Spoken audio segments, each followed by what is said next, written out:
beneath the sweeping eaves of tiled rooftops, in shadowed corridors veiled by incense smoke and time-worn timber, there exists a silence unlike any other. This silence is not born of emptiness. It is alive, ancient, and deliberate. It lingers behind doors carved with dragon scales and phoenix wings, behind the folds of faded silk curtains, behind the weight of memory. This silence is guarded by wood, not merely planks nailed shut, but sentinels carved with secrets. In the ancient realms of China, long before steel keys turned in locks and alarm bells cried warnings, there thrived a tradition of defense that was as poetic as it was practical: the wooden lock. Seemingly simple, yet layered with riddles, these locks held within them not only protection, but heritage, identity, and quiet defiance. Crafted without metal, they resisted time, invaders, and decay alike. What made them fascinating wasn't just their function, but the stories embedded in their construction. Imagine stepping into a candlelit study in the Han Dynasty. Scrolls are stacked like bricks, and a tea kettle simmers quietly in the corner. On a carved table lies a box, modest in size, but impossible to open without knowing its secrets. No hinges, no obvious keys, only a smooth pattern of grooves and wooden slats waiting for the right sequence of pressure, taps, or movements. This is not just craftsmanship. This is encrypted memory. For generations, artisans treated the making of wooden locks as a sacred discipline. Apprentice locksmiths studied for years under masters who spoke in riddles, revealing techniques only after tests of character and patience. The construction blueprints were rarely written down. Instead, they were whispered across generations like ancestral chants. These were not only locks to protect belongings. They were vaults of legacy. But why wood? Why such impermanence to guard what was precious? The answer lies in the philosophy of ancient Chinese life. Wood, as an element in the wuxing system, represents growth, flexibility, and life itself. A wooden lock breathes with the seasons, expands and contracts like lungs, and ages with grace. To craft a secure system from wood was not foolish. It was harmonious. The world beyond those wooden doors evolved. Dynasties fell and rose. Wars ignited and faded. Western steel crept eastward. Yet many of these wooden mechanisms remained untouched, often misinterpreted by foreign explorers as mere decorative panels. Little did they know that behind a seemingly humble door in Chengdu or Luoyang lay a lock so advanced in design that even modern engineers would struggle to replicate it. This documentary is a journey, not just through history, but into philosophy, memory, and mechanics. It will take us from the bamboo groves of Zhejiang to the tombs of imperial scholars, from dusty archives in forgotten libraries to reconstructions in digital forensics labs. We will hear from the descendants of lockmakers, whose ancestors swore oaths never to teach the craft to outsiders. We will decipher ancient scrolls, study shattered remains of temple doors, and walk corridors where emperors once trusted wooden bolts more than golden armies. Before the world ran on passwords and biometric scans, it moved by rhythm, resonance, and reverence. And in that world, wooden locks weren't relics. They were revelation. The city of Suzhou, often referred to as the Venice of the East, is famed for its winding canals, delicate gardens, and misty elegance. But hidden behind its serene facades lies a history of ingenious wooden craftsmanship, particularly in its gates.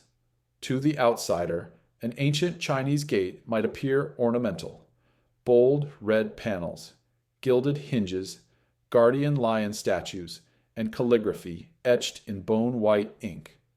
Yet within these gates, beyond the artistry, lies the first defense of a household's heart, the lock. It begins with the concept of the threshold. In traditional Chinese architecture, thresholds weren't just physical demarcations, they were spiritual barriers. Evil spirits were believed to travel in straight lines, and the step-over beam at the foot of a door, the menkan, was curved to confuse or block them. But for the living, more tangible threats lurked: rival merchants, jealous neighbors, or opportunistic thieves. Thus, households developed locks to protect not only their wealth, but their honor. These weren't metal contraptions imported from elsewhere. They were wooden systems tailored to each family. No two were alike. A craftsman would interview a family head, much like a tailor takes measurements. Was this a home of scholars or soldiers? Would the gate be passed daily by servants or only by the family elder? Did they want subtlety or spectacle? A typical lock might consist of a series of sliding wooden rods hidden within the top beam of the door. A small peg, nearly invisible, when pressed, would release the first rod. Only then could a second panel be pushed to the left, followed by a clockwise twist of a central dowel. 3 or 4 moves later, the door would open with a soft creak, provided the sequence was perfect. To anyone else, the mechanism remained mute. Some locks included Tutzfrot false triggers, decoy slots that, if tampered with, would jam the mechanism or alert the owner via a subtle sound cue. Others required rhythm: 2 knocks, a pause, then a knock, and a slide, a pattern passed down like family recipes. There is a tale often told in Jiangnan about the lock of the Serpent Pavilion, a gate guarding a shrine known only to a select priesthood. According to legend, the lock's mechanism mirrored a local constellation. It had to be opened only on the 5th night of the lunar cycle, with pressure applied to matching positions on the wooden gate that aligned with the stars. Whether myth or metaphor, the story encapsulates the reverence given to the act of unlocking. In wealthy merchant households, locks grew more elaborate.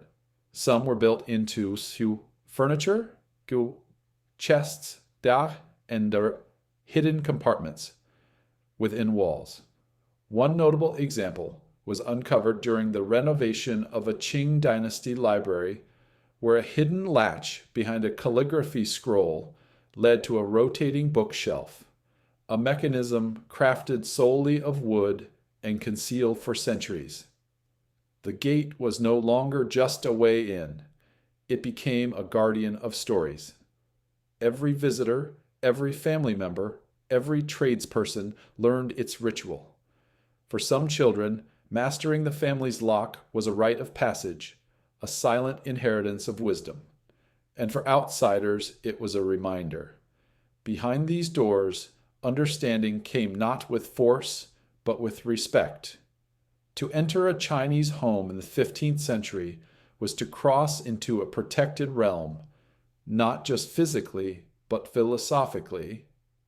The wooden lock wasn't simply a device, it was an invitation, a riddle, and sometimes a test of worth. Wood, to the ancient Chinese artisan, was not merely material, it was memory, movement, and metaphor. Unlike the rigidity of metal, wood breathed with the seasons. The locks created from it were living mechanisms shaped by humidity, grain, and ritual. They demanded more than measurement. They required intuition. The carpenters who mastered this craft understood that control was not just about closure. It was about concealment. Hidden within the decorative latticework of a door might lie channels carved at specific angles, guiding wooden bolts to fall into place only when lifted from the correct side. Some locks used rolling pins inside hollow beams, activated when the user pressed matching pressure points. Perhaps most fascinating was the use of floating mortise and tenon joints within the locking system. These joints appeared decorative on the surface, but acted as coated tumblers inside. Each one was tailored, making every door uniquely unpickable unless one knew the artist's intent. Wooden locks were never standardized.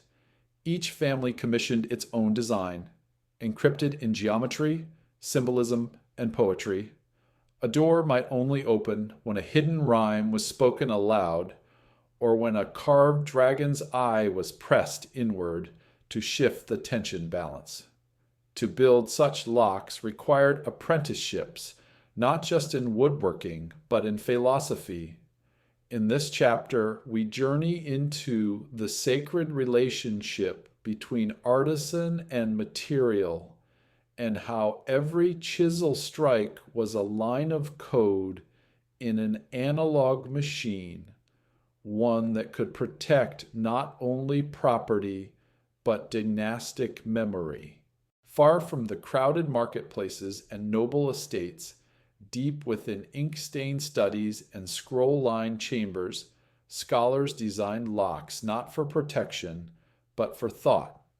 These were intellectual traps, mechanisms so subtle, so metaphorically rich, that unlocking them required reflection as much as dexterity. A scholar's desk often contained a cabinet or drawer, sealed not by key but by knowledge. A poem was etched lightly on the front, its rhythm hinting at the unlocking sequence. Press here when the moon is new. Slide there after the fourth bell tolls. These were devices of delay, filters against the impatient. Some were activated by ambient changes. A hidden cavity inside the desk might swell with moisture, releasing a catch only in spring. Others depended on the angle of sunlight. A rotating panel would only align when the sun cast a shadow upon a specific etching. These locks weren't made to resist brute force. They were made to invite curiosity. Many were nested, one box leading to another, like a riddle in layers. Within might be a jade seal, an herb pouch, or simply an empty space, the emptiness itself being the lesson. Here, we explore how wooden locks became vessels of intellect, guardians not of gold, but of thought. Crafted by literati, these locks taught patience, encouraged contemplation, and transformed the mundane act of opening into a philosophical ritual. In the bustling quarters of imperial cities, merchants stood as both innovators and targets. Gold, silk, salt, and spice changed hands daily, and so too did schemes of theft. Unlike the scholar or carpenter, the merchant's lock had a singular purpose: deterrence. But it was far from crude. The guilds employed locksmiths whose ingenuity rivaled engineers of later centuries. Wooden locking chests were crafted with layered compartments.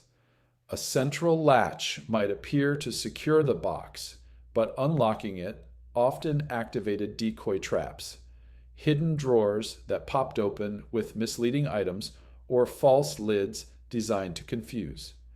Many locks incorporated auditory clues. A merchant's trunk might only open if one tapped a pattern into the side. 3 knocks, pause, 2 knocks. This mechanical memory was often accompanied by wooden levers that only aligned when pressure was distributed correctly. A design meant to be handled by 2 people, not 1. Guilds often commissioned locks embedded into floor panels or wall niches. Some triggered timed releases. Wooden gears moved incrementally with sand-filled weight cylinders. If someone waited long enough with patience, the mechanism clicked into place, a metaphor for delayed gratification. In a time when paper money and sealed ledgers became common, merchants used these locks to protect not just items, but information. This chapter reveals how economy fueled the evolution of wooden locks, transforming them from household devices into systems of economic strategy.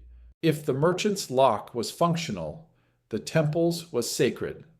Within the lacquered halls of Taoist and Buddhist temples, where incense curled toward painted rafters and chants echoed across bamboo groves, wooden locking systems took on a divine purpose. They did not merely secure relics, they maintained spiritual balance. Monks crafted these locks with symbolism in mind. A door might only open after turning 3 lotus-shaped knobs in a precise sequence that reflected the triad principle. Some temples used water clocks to activate time-sensitive mechanisms. A drip fell upon a lever that, after hours, released a catch. 1 door per day, at dawn only. Temple vaults concealed sacred scrolls, bone relics, and celestial charts. Their locks were often multi-layered, guarded by monks who knew only one sequence each. These were community locks. No one person held the entire key. Some mechanisms were reactive. A panel might refuse to open if touched with warmth, requiring the monk to place cold stone against it, a metaphor of balance and neutrality. Others incorporated wood that expanded with humidity, preventing access during monsoon season, interpreted as nature protecting the divine. This chapter unveils how locks became part of ritual, not mere protectors, but gatekeepers of cosmic timing. The divine, it seems, also preferred silence, subtlety, and sliding wood. Behind silk screens and vermilion walls, the imperial harem and inner court were guarded not only by protocol, but by devices of elegance and secrecy. The empress's chambers, the archives of concubines' genealogies, and the drawers holding silk-woven letters of love or betrayal, all were sealed with wooden mechanisms invisible to the outside world. These locks were works of artistic deception, carved into wall panels, disguised as painted floral flourishes or dragon scales.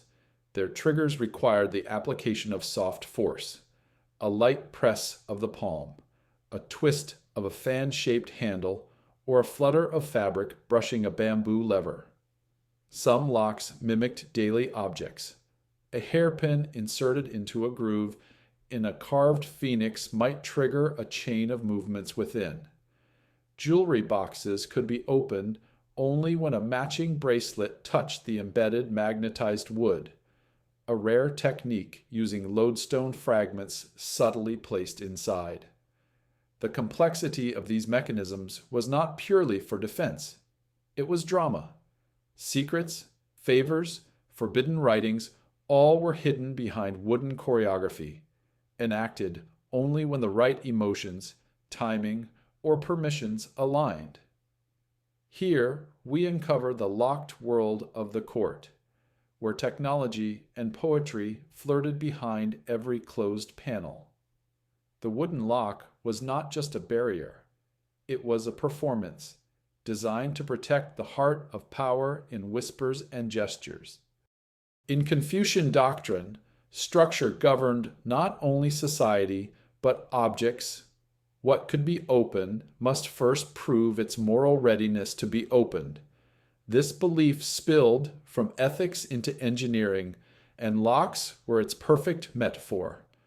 In certain Confucian academies, doors were not merely to keep students out or in. Their wooden locks were puzzles, literal tests. A door might ask a riddle before opening. The answer might not be spoken, but pressed, symbolically, into a patterned grain that responded only when the user aligned with the intended meaning. Some instructors designed essay chests that would only open if the weight of a submitted scroll was correct, ensuring the student didn't overwrite or underthink. Others hid discussion prompts behind compartments that could only be unlocked with group cooperation, teaching harmony through design. The locks themselves were moral devices. They taught patience, discipline, modesty, a drawer that only opened at sunset, a box that refused to budge if handled in anger. These were forms of behavioral encryption. This chapter explores the wooden lock not only as hardware, but as philosophy. When designed by sages and scholars, obstruction became an invitation to reflect, to pause, to earn the right to pass. A door was not just wood. It was virtue, tested. Among the most esoteric of wooden locking devices were those dictated not by touch or logic, but by time itself. These celestial time locks aligned their movements with the stars, the seasons, and the very breath of nature. In Taoist observatories, cabinets would open only during equinox. A thin bamboo needle, aligned with a sunbeam cast from an angled roof tile, marked the hour. Once aligned, the shadow triggered a hidden spring carved into the drawer's foundation, releasing it silently.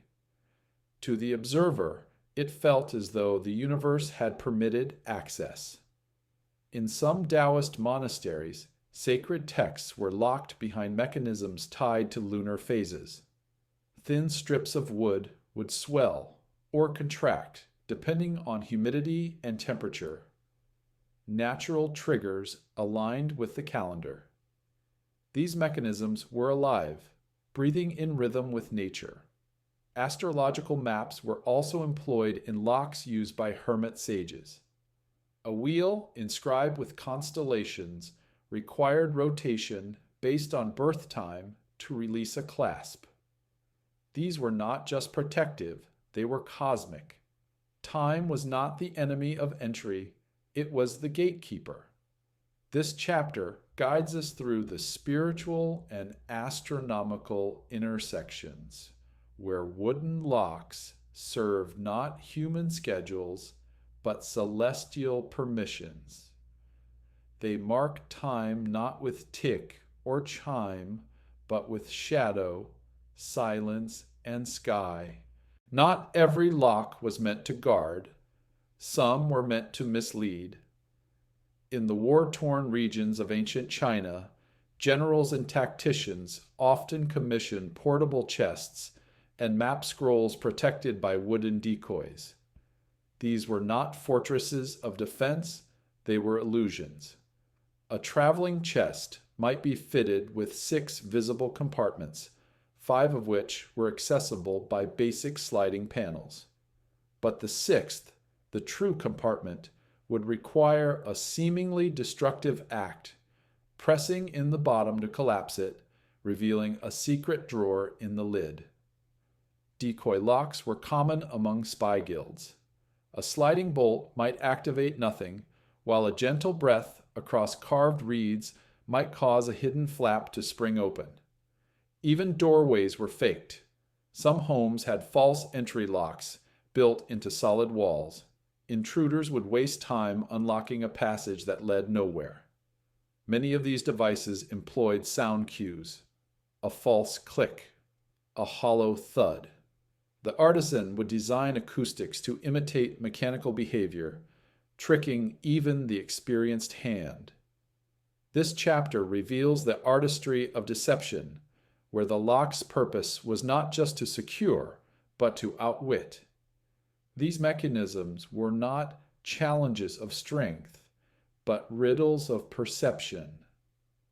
The only way through was to first accept that not everything that appears locked truly is.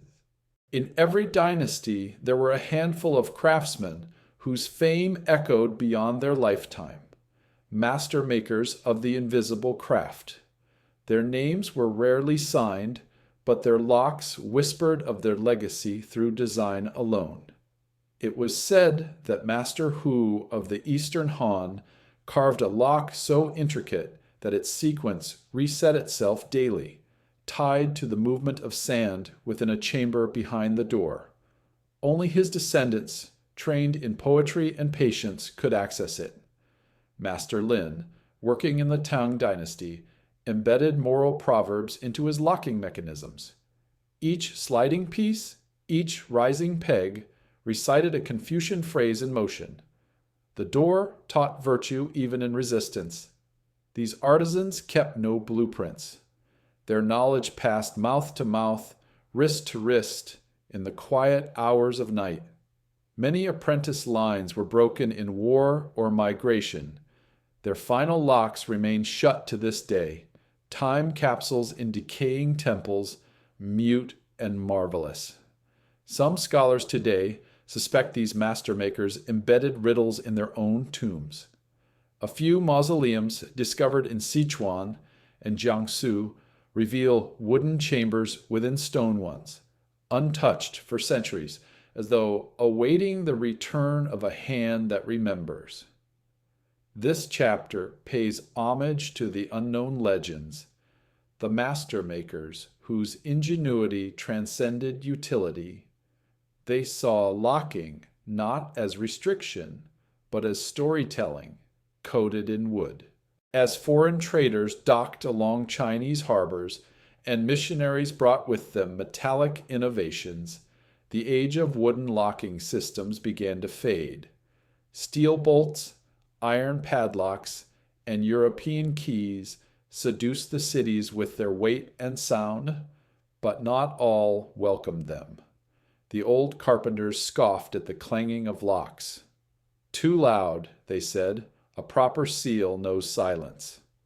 But in time, temples refitted iron gates, guilds purchased Western safes, and the scrolls describing internal wooden bolts were folded and shelved, their corners curling with dust. A few resisted. In the mountainous regions of Yunnan, traditional wooden systems remained for generations. It was not about resistance to progress, but reverence for the artistry that asked more from its user than brute force. Some modern lockmakers look back to these designs now with awe, attempting to reverse engineer what has no nails, no screws, only purpose. Museums in Suzhou and Hangzhou display fragments, yet many have decayed beyond function. Only hints of the full mechanism remain. This chapter is a transition from the hush of sliding wood to the clang of industrial age. But even as steel replaced cedar, something of the old wisdom remained, hiding behind the doors that refused to forget. Even now, if you listen closely in the stillness of an ancient home, beneath the creaking of timber and rustle of dust, you may hear it, the soft clack of a forgotten mechanism resetting, a wooden bolt sliding back into its cradle. Though the world has shifted to digital codes and biometrics, something of the wooden lock lingers in the human mind. It represents not only security, but story, not merely closure, but intention. Every piece of grain once chosen, every dowel fitted not by measure alone, but by instinct. In recent years, artisans, historians, and storytellers have begun resurrecting these ancient marvels. Some recreate wooden locks using blueprints drawn from surviving samples. Others write fiction around mythical mechanisms lost to fire or conquest. Museums stage quiet exhibits where curious eyes gaze into boxes that refuse to open. These echoes are more than nostalgia. They are reminders that intelligence once flowed through hands, not screens. That wood once held secrets as elegantly as silicon. That protection once meant knowing, not hiding. In this final chapter, we return to the beginning, not to the locks themselves, but to the philosophy behind them. For the ancient Chinese wooden lock was never just about stopping the world from entering. It was about asking, who deserves to pass, and are they wise enough to know how,